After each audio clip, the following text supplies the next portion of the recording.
Hello friends, welcome to my channel. आपने भी हर छठ की पूजा करी क्या? अगर आपने भी करी है, आपके यहाँ पे होती है हर छठ की पूजा, तो मेरे यहाँ पे भी होती है। तो मैं जो हर छठ के चावल बनाती हूँ और वो खीर, आज मैं उसकी रेसिपी आपके साथ शेयर करती हूँ। सबसे पहले तो मैंने दूध गर्म करने चढ़ा दिया और साथ में ये जो चावल आते हैं ना, पसई धान के चावल कहलाते हैं ये चावल हम ख़रीद के लेके आए हैं। ये 250 ग्राम चावल हैं। इनको पानी में डाल के रख दीजिए। ये हम ऋषि पंचमी में भी यूज़ करते हैं ना, इसलिए मैं आपको ये रेसिपी बता रही हूँ। आप ऋषि पंचमी में भी इन चावलों का ही हम भोग लगाते हैं और यही चावल खाते हैं। और इसके लिए फिर मैंने क्या किए हैं, ड्राई फ्रूट्स ले लिए हैं। सारे ड्राई फ्रूट्स मैंने निकाल के और काटने के लिए अपनी सासू माँ को दे दिए। अब देखिए, अपन लोग जो काम करते हैं फ्रेंड्स, वो काम थोड़ा सा ऐसे पार्ट में करना चाहिए।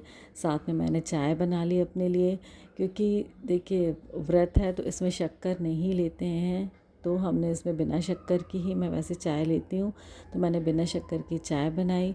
और साथ में उतनी देर में मैंने चावल जो भिगा के रखे थे, इनको थोड़ी देर भिगा दीजिएगा ना तो बहुत जल्दी कुक हो जाते हैं। चावल बना के अब इनको हमको बहुत अच्छे से धोना है। साथ में मैंने गर्म पानी भी चढ़ा दिया है और चावल धोने की प्रोसेस कर दी है। चावल आप परोरना जानते हैं कि चावल को हम कैसे धोते हैं? चावल को परोरा है मैंने, जिससे कि जो इसके जो कंकड़ हैं वो नीचे ही रह जाएंगे अगर इसमें होंगे। ऊपर ऊपर से आप पोले हाथ से चावल उठाते जाइए और थोड़ी सी पानी की क्वांटिटी ज़्यादा रखिएगा। चावल जब धुल जाए तो फिर आप इनको पानी में डाल दीजिए। ड्राई फ्रूट्स को हमने भूंज दिया है घी के साथ बहुत अच्छे से। सारे ड्राई फ्रूट्स कट गए हैं। ये आप अपने हिसाब से ले सकते हैं, क्योंकि जो हल षष्ठी है इसमें हम हल से जो चीज़ें जोती जाती हैं ना, वो चीज़ें नहीं खाते हैं। तो ये जो चावल होता है ये अपने आप ही उगता है, तो ये चावल हम लोग इसमें खाते हैं। अब देखिए, चावल जब बॉईल होता है तो देखिए ये चावल में कितना पानी गंदा आ रहा ना, लाल लाल। तो इस पानी को आप निकाल दीजिए और ये प्रोसेस आप 2 से 3 बार करिएगा। आप ये करेंगे तो आपके चावल बहुत ही अच्छे बनेंगे फ्रेंड्स। आप इसको ज़रूर ट्राई कीजिएगा। अब इसको फिर से चढ़ा दीजिए। इसमें आप पानी को थोड़ा सा गर्म या ठंडा भी डाल सकते हैं, ऐसा कुछ भी नहीं है। अब ये है महुआ।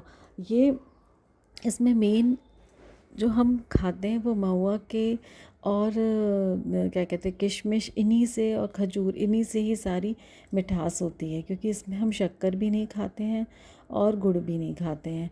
तो हमको जो मिठास रहती है ना, वो इन्हीं से लानी रहती है। तो ये जो महुआ रहते हैं ना, इनको आप इस तरह से बीज से चीर लीजिए और इनके जो बीज रहते हैं ना, उनको निकाल के इन महुआ को साफ़ करना पड़ता है। इनको ऐसे ही नहीं खाया जाता है। इनको ऐसे बीज निकाल के, और बीज जिसके बीच में छोटे छोटे रहते हैं इनको निकाल लीजिएगा और फिर इनको हम घी में अच्छे से फ्राई कर लेंगे। तो मैंने मिठास के लिए किशमिश, महुआ और मैंने छुआरे भी काट के डाल दिए हैं। अब इसी से हमारे खीर में जो है वो मिठास आएगी। अब हम इनको अच्छे से रोस्ट कर लेंगे।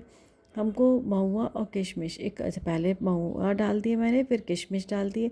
अच्छे से इनको धीमी आंच में भूंज लीजिएगा।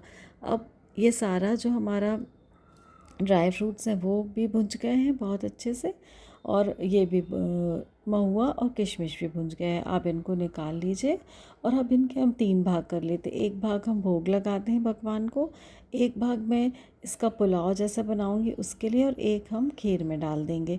तो इस तरह से हमारी, अब उसी पैन में मैंने दूध डाल दिया। दूध हमने पहले ही गर्म कर लिया था। और अब इसमें हम ड्राई फ्रूट्स डाल देते हैं। आपको ये अपने हिसाब से जितने लेने हैं आप ले लीजिएगा। ड्राई फ्रूट्स डाल दीजिए। उधर हमारे चावल भी पक रहे हैं। तो हमारे जब चावल पक रहे हैं तो वो अध पके से होते हैं ना, जब एक कनक रह जाता है उस समय हम ये चावल भी निकालेंगे और चावल हम इसी खीर में डाल देंगे, जिससे वो धीरे धीरे दूध के साथ जब पकेंगे ना तो उनमें जो पानी का स्वाद है वो नहीं आएगा। ये दूध में पके हुए बहुत ही अच्छे लगेंगे। नहीं तो उसमें अगर पानी आ जाएगा ना तो वो पंचीटे जैसे लगेंगे, खीर हमारी बहुत स्वाद नहीं लगेगी। अब हमने देखिए चावल डाल दिया है। ये मैंने 1 लीटर दूध लिया था तो 1 कटोरी के करीब इसमें चावल डाल दिया। बाकी का चावल हमारा पक रहा था, उसका पानी निकाल के मैंने चावल को पका लिया है। खीर भी देख रहे हैं आप कितनी गाढ़ी हो गई है। ये खीर तैयार हो चुकी है हमारी। अब हम क्या करेंगे, फिर से पैन में लेंगे घी। घी में आप अगर जीरे खाते हैं तो डालिए, नहीं तो सीधे मिर्च, क्योंकि मिर्च हल से जोत के नहीं बनती है ना। तो हम इसमें हरी मिर्च का यूज़ कर सकते हैं। और सो जो ड्राई फ्रूट्स हमने रखे थे वो ड्राई फ्रूट्स थोड़े से डाल लीजिए। और फिर जो हमने राइस बनाया हुआ रखा था वो राइस आप इसमें डाल दीजिए। अगर आप नमक लेते हैं व्रत में तो आप नमक डाल सकते हैं, जैसे मैं लेती हूँ तो मैंने व्रत इसमें फलाहारी नमक डाल दिया। और फिर उसके बाद इसमें पुलाव का जो राइस जो चावल हमने तैयार करके रखा हुआ था ना, वो चावल अब इसमें डाल दीजिए और अच्छी तरह से इसको मिला लीजिए। आप इस तरह से बनाएंगे तो आपको ये चावल बहुत ही अच्छा लगेगा।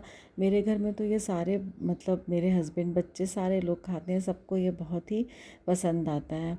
तो ये देखिए चावल भी हमारा तैयार हो गया है और खीर भी तैयार हो गई है। अब हम अपने पूजा की तैयारी थोड़ी सी बता देते हैं। देखिए दोनों चीज़ें तैयार हैं। अब पूजा में ये मैंने दोने लिए, इनमें सारे में हम सतनजा जो 7 तरह के अनाज हैं वो रख लेते हैं। हर छठ मैया को इस तरह से तैयार कर देते हैं, चुनरी उठा के सारा भोग तैयार करके, और शिव पार्वती और उनके परिवार की पूजा की जाती है।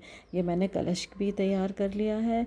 अब हमारा भोग लगाऊंगी, कलश जलाऊंगी और इसकी कथा पढ़कर हम इस पूजा को पूरा करेंगे।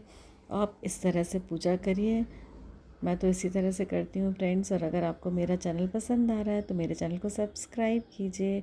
मैंने बहुत सारे वीडियोस डाले हैं, आप उनको भी देखिए, अपने फ्रेंड्स के साथ शेयर कीजिए। Thank you for watching.